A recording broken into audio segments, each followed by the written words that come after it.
안녕하세요. 아도라랜드의 아도라입니다. 이번엔 제가 영어 공부했던 방법이라든지 영어를 약간 익숙하고 편하게 느낄 수 있었던 그런 팁이라고 할까요? 그런 방법들을 공유해보고자 합니다. 물론 저도 사실 영어가 매우 미숙하고 아직도 한참 남았고 그냥 먹고 사는 정도라고만 생각은 하는데 약간 영어 할 때 제스처라든지 영어 할 때 하는 거 그런 거라든지 발음이 조금 부드럽고 아무래도 말의 속도가 빨라서 그런지 여러분들이 영어를 잘한다고 칭찬을 해주셨어요. 물론 뭐 인사말일 수도 있지만 영어 잘하시는 분들이 보시기에는 진짜 웃기고들 있네라고 하실 수도 있는데 제가 느끼기에도 어쨌든 토론토 생활을 하면서 그래도 이제는 조금 편해졌다. 그리고 전보다는 덜 겁이 난다라고 생각이 또 되기도 해요. 그래도 저의 영어 미천이 다 드러나기 전에 만천하에 공개되기 전에 제가 먼저 자진 신고를 해서 한번 실제로 공개하는 게 나을 것 같아서 한번 이야기를 해보겠습니다. 저는 일단 한국 교육 과정을 다 똑같이 받아왔죠. 일단은 뭐 20대 중반, 초중반에 캐나다에 처음에 왔었으니까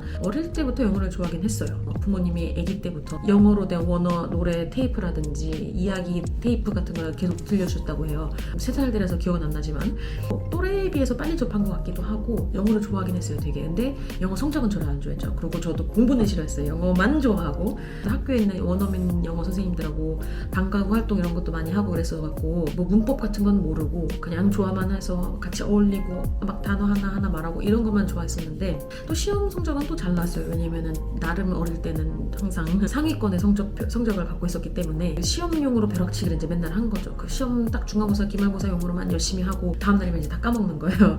항상 그런 식으로 해서 제가 한국에서 대학교 다닐 때 총 통틀어서 재수강을 딱 두 과목을 해봤었는데 그중 하나가 교양 영어였거든요. 정말 영어 공부를 손을 놨었던 거였죠. 발음은 좋으니까 냅다 책 읽거나 발표하거나 소리내서 지문 읽거나 이런 건 엄청 좋아했어요. 막 나서서 하고 이랬었는데 그래서 겉으로는 다 친구들이나 사람들이 윤희는 영어 잘하잖아. 영어 모르는 건 유니티 물어보면 되지라고 했는데 그럴 때마다 속으로 항상 겁났죠.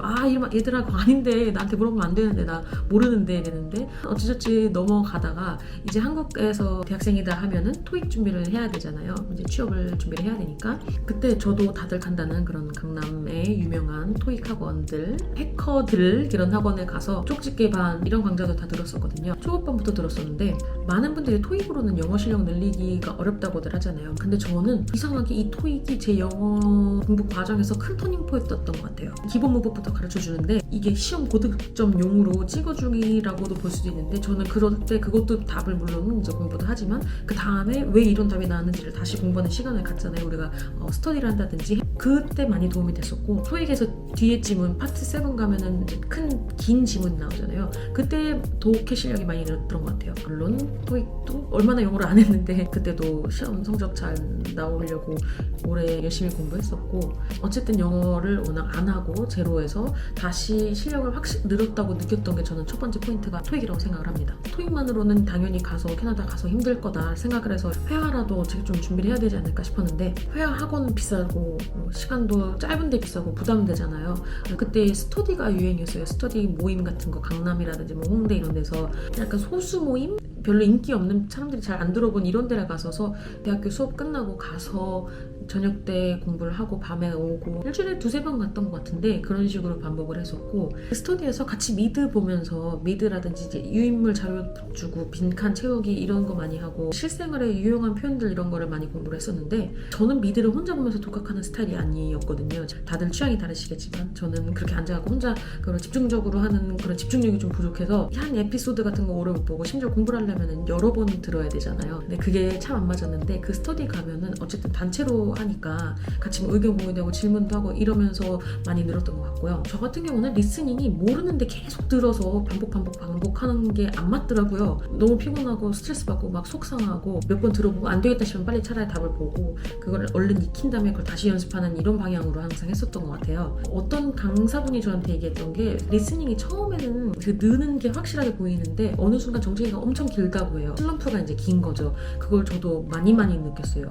어쨌든 그 후로 나름 이제 준비가 됐으니 캐나다 가자라고 해서 캐나다로 왔는데 땅을 밟고 처음으로 영어를 나가서 했던 게 크리스티역에서 TTC 그 서브웨이 지하철표를 사야 됐는데 왜 그렇게 떨리는지 직원분이 판매하실 때 안에 부스 안에서 얘기를 하잖아요. 근데 그게 너무 안 들리고 알던 것도 기억이 나. 멘붕이 오니까 머리는 하얘지는데 뒤에서는 이제 줄에 서 있는 사람들이 점점 막 푸념을 하다니까 더 막 식은땀 나고 긴장이 되는 거예요. 그럴 때도 있었는데, 그리고 어학원에서 3개월 수업을 들었는데 어학원 수업도 재밌고 이제 외국인 친구들 처음 만나서 엄청 재밌잖아요. 나름 또 그때는 자부심이, 나는 한국에서 토익 얼추 점수 좀 높이 고득점 받아왔다라는 이거에 그 뽕에 취해 있었던 기억이 나는데, 그리고 또 그때 제가 교제하던 친구가 캐나다에 오래 산 한국인이었어요. 컬리지를 다니고 있었는데 그 친구는 그때 걔도 한국인 친구가 많이 없었어요. 여기서 지내면서. 그러니까 그 친구의 친구들을 만나면 저도 어쩔 수 없이 영어를 해야 됐고, 제가 학원 수업 끝나고 복습한다든지 숙제를 한다든지 이럴 때 항상 도움을 많이 요청을 했었어서 덕분에 좀 많이 배웠고,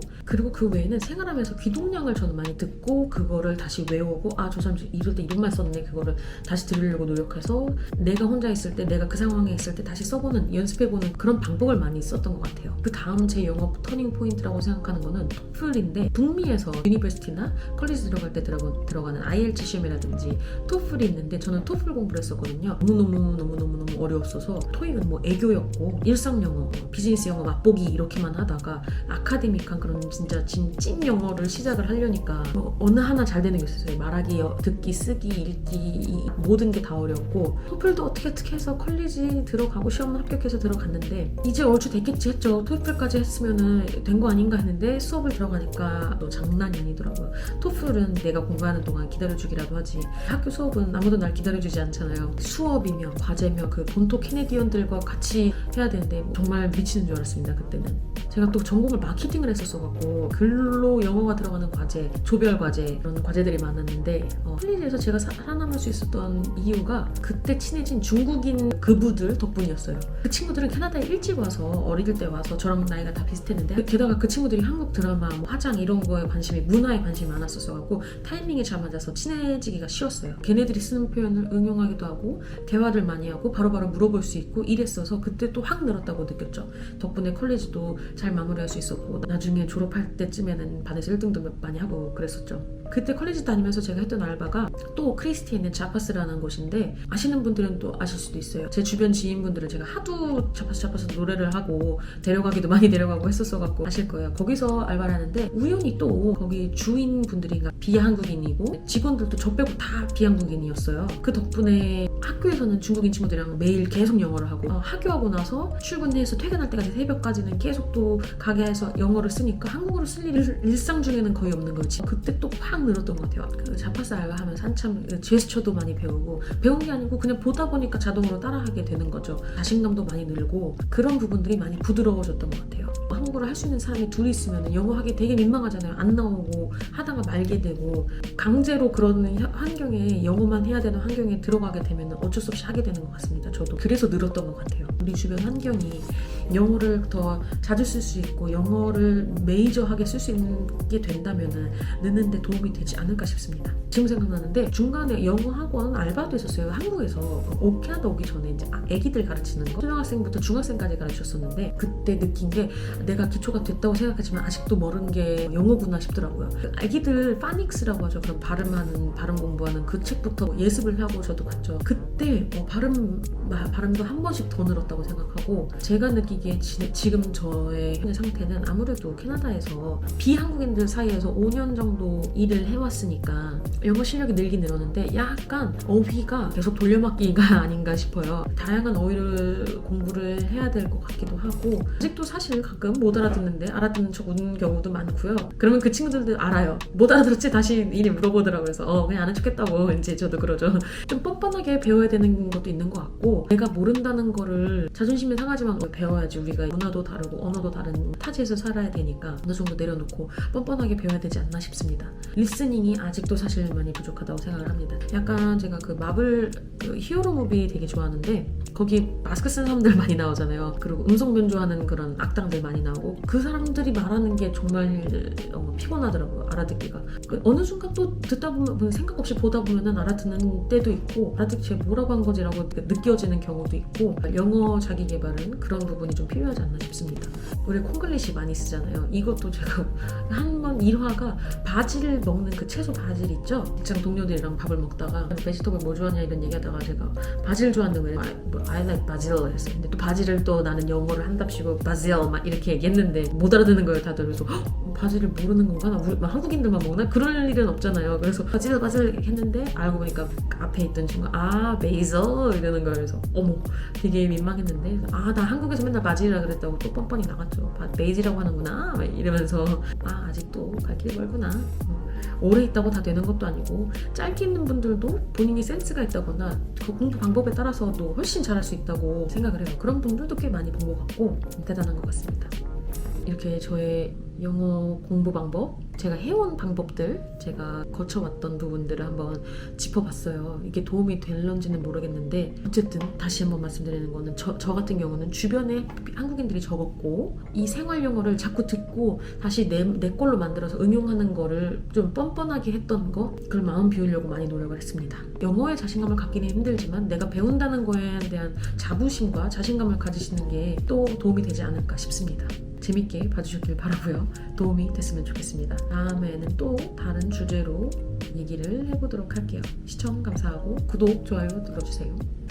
안녕.